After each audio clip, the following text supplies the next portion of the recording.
সরকার পতনের এক দফা দাবি ঘোষণা করেছেন জননেতা জনাব তারেক রহমান।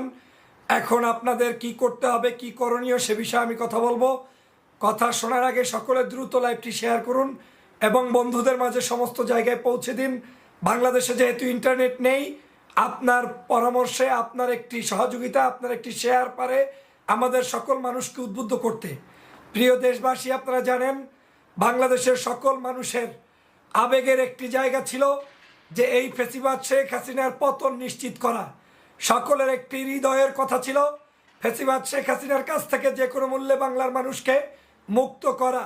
আজকের এই ছাত্রদের যে আন্দোলন বাংলাদেশের সকল মানুষের গণ আন্দোলনে রূপান্তরিত হয়েছে, সেটা আপনারা ইতিমধ্যে বুঝতে সক্ষম হয়েছেন।